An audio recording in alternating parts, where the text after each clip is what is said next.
வாகனவியல் தமிழ்.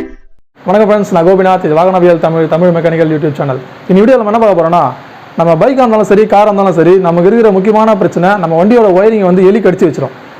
நிறைய வண்டிகளை பார்த்தீங்கன்னா நம்ம நைட்டு நிறுத்திட்டு போவோம், காலையில் பார்த்தா வண்டி ஸ்டார்ட் ஆகாது. என்னென்னு பார்த்தீங்கன்னா எலி ஃபுல்லாக பூந்து எல்லா ஒயரும் கடிச்சு வச்சிருக்கோம்.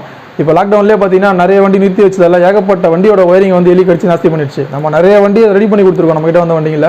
சில வண்டியில் ரெடி பண்ணவே முடியாது, டோட்டலாக டேமேஜ் பண்ணுறோம். ஏதாவது ரெடி பண்ணவே முடியாத அளவுக்கு டேமேஜ் பண்ண வண்டியில் ஒயரிங் கிட்ட மாற்றணும். சில வண்டியில் வந்து ECU போகிற வயர் கட் பண்ணுறோம். சில வண்டியில் பார்த்தீங்கன்னா ஃபியூல் பம்பு போகிற வயர் கட் பண்ணி வச்சிருக்கோம். அந்த மாதிரி வண்டிலாம் நம்ம ஓவராக செலவாயிடும். அதுவும் இப்போ வர வண்டிலாம் பார்த்தீங்கன்னா BS6 தான், நம்ம ஃபுல்லாக சென்சாரு, FI வண்டிங்க, ECU வண்டிங்க தான். அதில் பார்த்தீங்கன்னா நமக்கு நிறைய ப்ராப்ளம் எலியால். இந்த மாதிரி எலி கடிக்கிற ப்ராப்ளத்தை நம்ம எப்படி சால்வ் பண்ணோம், அது பைக்காக இருந்தாலும் சரி, காராக இருந்தாலும் சரி, எப்படி சால்வ் பண்ண சொல்லிட்டு தான் பார்க்க போகிறோம். எலி நம்ம வண்டி கடிக்காமல் இருக்கிறதுக்கு நிறைய வழி நம்ம ஃபாலோ பண்ணலாம். அதாவது பார்த்தீங்கன்னா எலி நம்ம வண்டி ஏன் முக்கியமாக கடிக்குதுன்னா, நம்ம பைக்கில் வந்து ஸ்நாக்ஸ் வாங்கிடக்கூடாது. சில பேர் என்ன போனால் ஸ்வீட்டு, மிக்சர் இந்த மாதிரி ஸ்நாக்ஸ் வாங்கி வண்டி டேங்க் ஓவரில் வச்சுட்டு வருவாங்க. அது மாதிரி பண்ணும்போது என்னன்னா, நம்ம அந்த ஸ்நாக்ஸ்லாம் எடுத்ததுக்கப்புறமும் அந்த ஸ்மெல் வந்து வண்டியிலே இருந்துட்டு இருக்கும். அந்த ஸ்மெல்லு தான் வந்து எலியை வந்து அட்ராக்ட் பண்ணி நம்ம வண்டிக்கிட்ட வர வைக்கிறது. மெயினாக நம்ம ஸ்நாக்ஸ் மாதிரி ஐட்டங்களை டேங்க் கவரில் வைக்காமல் தனியாக ஒரு பேக் மாட்டி எடுத்துகிட்டு நமக்கு பிரச்சனை கிடையாது, எலிக்கிட்ட வரது வாய்ப்புகள் கம்மி. அதே மாதிரி வண்டியை பார்க் பண்ணும்போது பார்த்தீங்கன்னா பார்க்கிங் ஏரியாவை சுத்தமாக வச்சு ட்ரை பண்ணுங்கள். ஏன்னா ரொம்ப குப்பையாவோ செடியெல்லாம் இருந்துச்சுன்னா எலி கண்டிப்பாக உள்ளே வரது வாய்ப்பு இருக்குது. அடுத்து பார்த்தீங்கன்னா நம்ம பார்க்கிங் ஏரியாவில் ஃபெனாயில் ஊற்றி தெளிச்சு விட்டோம்னா அந்த ஸ்மெல்லுக்கு வந்து எலி உள்ளே வரதுக்கு வாய்ப்புகள் ரொம்ப கம்மி. இதெல்லாம் வந்து நம்ம அவுட் சைடில் வெளியில் பண்ணக்கூடிய பாதுகாப்பு. இதையும் தாண்டி நம்ம வண்டிக்குள்ளே எலி வருதுன்னா நம்ம எப்படி அவாய்ட் பண்ணுறதுன்னு பார்த்தீங்கன்னா, நிறைய பேர் நிறைய வழிகளை ஃபாலோ பண்ணுவாங்க. அதாவது சில பேர் இந்த புகையில யூஸ் பண்ணுவாங்க, புகையில வாங்கி வண்டியில் கட்டி வைப்பாங்க. சில பேர் வந்து இந்த மிளகு பொடி தூவி வைப்பாங்க. அது இல்லாமல் பார்த்தீங்கன்னா சில ஆன்லைன்லாம் பார்த்தீங்கன்னா ரேட் ஸ்ப்ரேவே விற்கிது. நம்ம வண்டியில் வந்து எலி கடிக்காமல் இருக்கிறதுக்கான ஸ்ப்ரேலாம் விற்கிது. அதெல்லாம் பார்த்தோன்னா காஸ்ட்லியாக இருக்கும், நம்ம யூஸ் பண்ணுறதுக்கு நமக்கு செட் ஆகாது. ஒரு வாட்டர் வாஷ் பண்ணாலே அந்த ஸ்மெல்லு போயிடும், லைஃப் வராது. இது மாதிரிலாம் எதுவுமே இல்லாமல் ஜஸ்ட் 20 ரூபா செலவு பண்ணால் போதும். ஒரு 3-4 மாதத்துக்கு நம்ம பைக் பக்கம் எலி வரவே வராது. அது என்ன வழின்னு சொல்லிட்டு தான் பார்க்க போகிறோம். ஓகே ஃப்ரெண்ட்ஸ், வீடியோக்குள்ளே போகலாம். வீட்டில் நம்ம பீரோலாம் வந்து நம்ம அந்த கரப்பாம்பூச்சி, பூச்சிங்கெலாம் வராமல் இருக்காது அந்த நாப்தலின் யூஸ் பண்ணுவோம். அதாவது ரசகற்பூரம்னு சொல்லுவாங்க, இல்லை ரசமணின்னு சொல்லுவாங்க. அந்த ரசகற்பூரத்தை வச்சு நம்ம எப்படி எலி வராமல் பாதுகாக்கலாம் சொல்லிட்டு தான் பார்க்க போகிறோம். இப்போ பார்த்தீங்கன்னா நமக்கு இதுதான் அந்த நாப்தலின்னு சொல்லுவாங்க. நம்ம பீரோலாம் போட்டு வச்சுருப்போம் பார்த்தீங்கன்னா, இந்த பால் தான் இது. இதோட ஸ்மெல்லு நல்லா ஹெவியாக இருக்கும். இதை நம்ம வந்து பைக்கில் எங்கேயும் அப்படியே போட்டு வைக்க முடியாது. போட்டு வச்சுன்னா அது உருண்டுகிட்டே போயிட்டே இருக்கும். அந்த மாதிரி நம்ம போடாமல் என்ன பண்ணோன்னா, இதை எப்படி யூஸ் பண்ணுறது நான் சொல்கிறேன் உங்களுக்கு. ஃபஸ்ட்டு இதை ஓப்பன் பண்ணிடலாம். இந்த மாதிரி பால் வாங்கி நம்ம முடிஞ்ச அளவுக்கு பெரிய சைஸ் பாலாவோட வாங்கிக்கலாம். நீங்கள் இது கொஞ்சம் சின்ன சைஸ் தான், மீடியம் சைஸ் இது.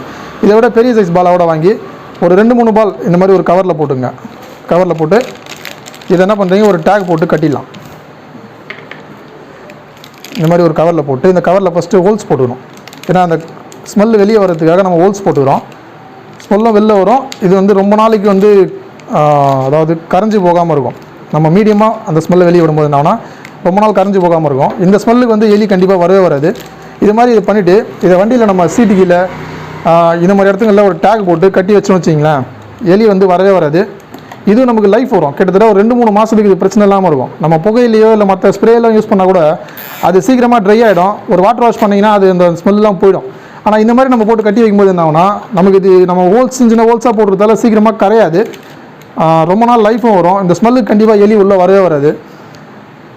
இது மாதிரி நம்ம சீட்டு கடியில், டேங்க்கு கடியில், வைசரில் நம்ம எங்கெல்லாம் முடியுமோ, எங்கெல்லாம் எலி வரும்ன்ற சந்தேகம் இருக்கும், அந்த இடத்தெல்லாம் போட்டு நம்ம பேக் பண்ணி வச்சிட்டோம்னா கண்டிப்பாக எலி வந்து பைக்கில் வரதுக்கு வாய்ப்பே கிடையாது. இப்போ நம்ம இன்னொன்று டேங்க் கடியில் ஒன்று வச்சுருவோம். அதே மாதிரி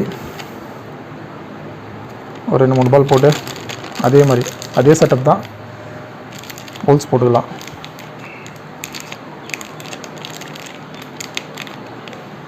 இந்த ஸ்மெல் நல்லா ஹெவியாக இருக்குது. சின்ன ஹோல்ஸ் தான் போடுறோம், அதுக்கே நல்லா ஹெவியான ஸ்மெல் வருது. ஓகே, இப்போ இதை டேங்க் கடியில் கட்டி வச்சுருவோம். அதே மாதிரி இப்போ பார்த்தீங்கன்னா டேங்க் கடியில் போகிற இந்த ஒயரிங் கிட்டோட இதையும் ஜாயின் பண்ணிவிடுவோம்.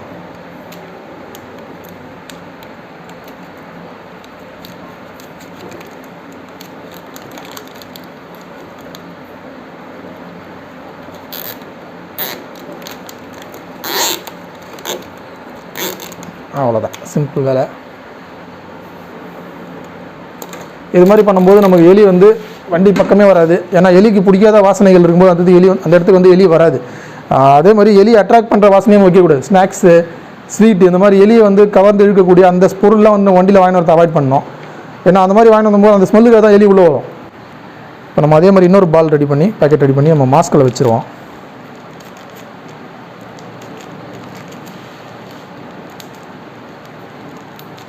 ஓகே, இது மாதிரி எலி எங்கெல்லாம் வந்து டிஸ்டர்ப் பண்ணணும்னு நம்ம நினைக்கிறோமோ அந்த இடத்துலலாம் ஒரு டேக் போட்டு பால் போட்டு மாட்டிங்கன்னா பிரச்சனையே வராது.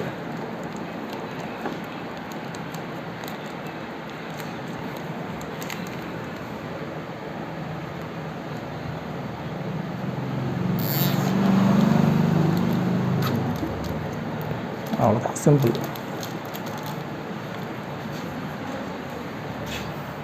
இது நம்ம வாட்டர் வாஷ் பண்ணும்போதும் பிரச்சனை இல்லை. இப்போ நம்ம புகையிலையோ இல்லை ஸ்ப்ரேவோ யூஸ் பண்ணும்போது வாட்டர் வாஷ் பண்ணால் அந்த ஸ்மெல்லு போயிடும். இது நம்ம தண்ணி பட்டாலும் இதில் பிரச்சனை ஆகிடுது. ஏன்னா அவ்வளோ சீக்கிரம் அது கரையாது.